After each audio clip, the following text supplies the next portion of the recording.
But this world, this physical world, is wiggly. And this is the most important thing to realize about it. As I've sometimes said, we're living in the middle of a Rorschach blot. And there really is no way that the physical world is. In other words, the nature of truth, I said in the beginning, somebody had said that thoughts were made to conceal truth. This is the fact, because there is no such thing as the truth that can be stated. In other words, ask the question, what is the true position of the stars in the Big Dipper? Well, it depends where you're looking at them from. And there is no absolute position. So in the same way, accountants, a good accountant will tell you that any balance sheet is simply a matter of opinion.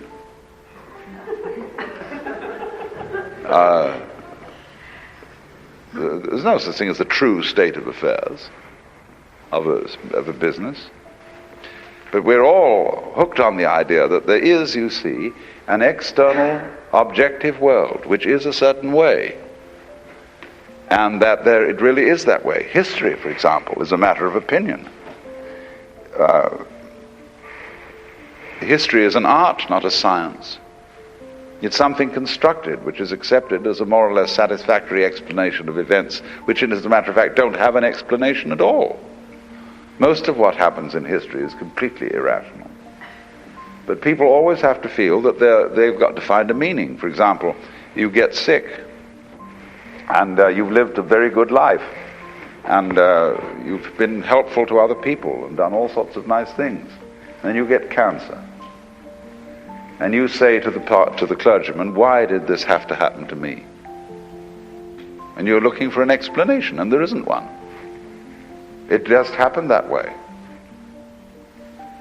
But people feel if they can't find an explanation, they feel very, very insecure. Why? Because they haven't been able to straighten things out.